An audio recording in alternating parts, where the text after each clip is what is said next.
Hello, Thunder Bay. The City welcomes the recent announcement from the province that the Thunder Bay District can proceed with the next phase of reopening plans.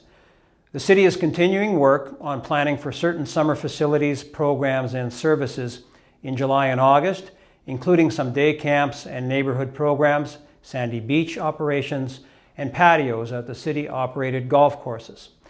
The City is also assessing legislation and operating guidelines related to the City's splash pads. Planning is guided by the City's reopening principles and new guidelines for operating. We appreciate that the province is allowing regional flexibility to support the hard work we have done to keep our city and district safe. As our businesses reopen, I encourage them and everyone who supports them to put safety first. We must continue to follow the guidance of public health, to wash hands regularly, practice physical distancing, and medical professionals are now recommending the wearing of a cloth mask when physical distancing is not practical, such as while shopping or on the bus, and staying home if you are sick.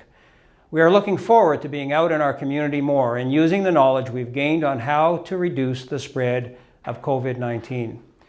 City administration will be working with retail and restaurant owners to allow access to public space where appropriate to help them reopen and have their customers social distance. I've recently moved 2 resolutions with reports due this upcoming Monday, June 15th at Council. The first will look at options for helping restaurants to facilitate outdoor dining for their customers through an expanded patio program.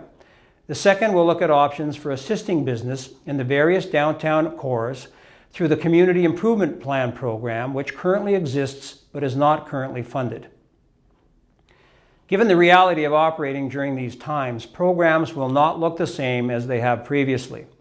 The City's reopening plans take into account health and safety, personal protective equipment needs, staffing impacts, facility considerations including physical distancing plans, technology requirements, and consultation and communication with stakeholders.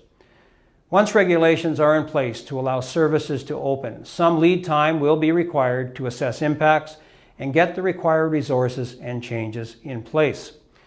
The City has been providing emergency childcare to frontline workers through the Algoma Child Care Centre.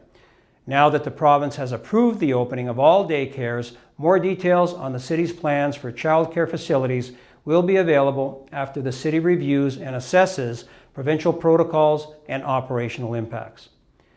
While outdoor pools are among summer services, including campgrounds and amusement rides, that Council has unanimously approved to remain closed, attention can now turn to indoor pools for consideration, including assessing legislation and operating guidelines and their impacts.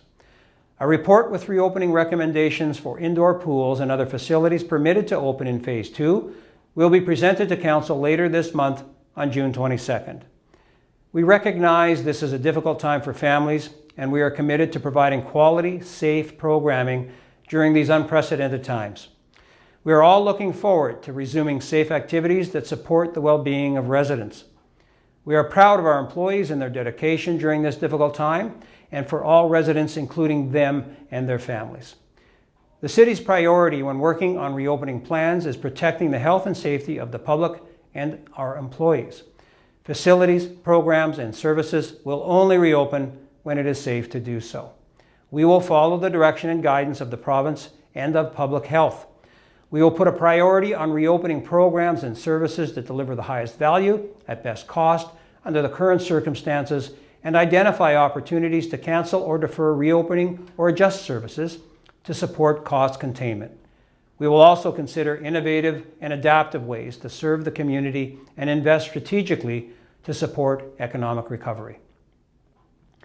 The Thunder Bay CEDC has been playing a critical role since the beginning of this crisis by advising business on how to access the government programs that were put in place to assist them.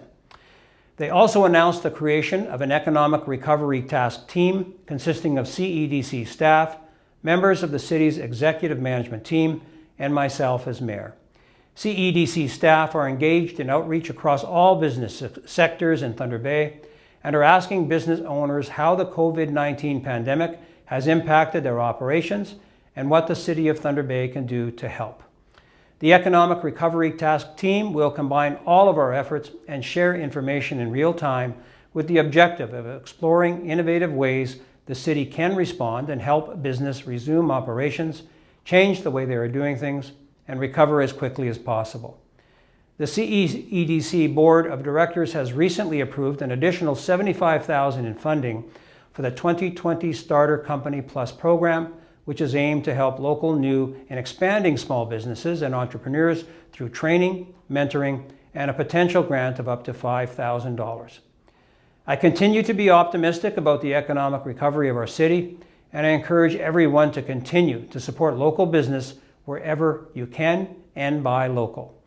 Thunder Bay, please stay safe and continue to show the diligence and compassion you have shown since the onset of the fight against this virus. Stay safe, stay healthy, stay well. Thank you.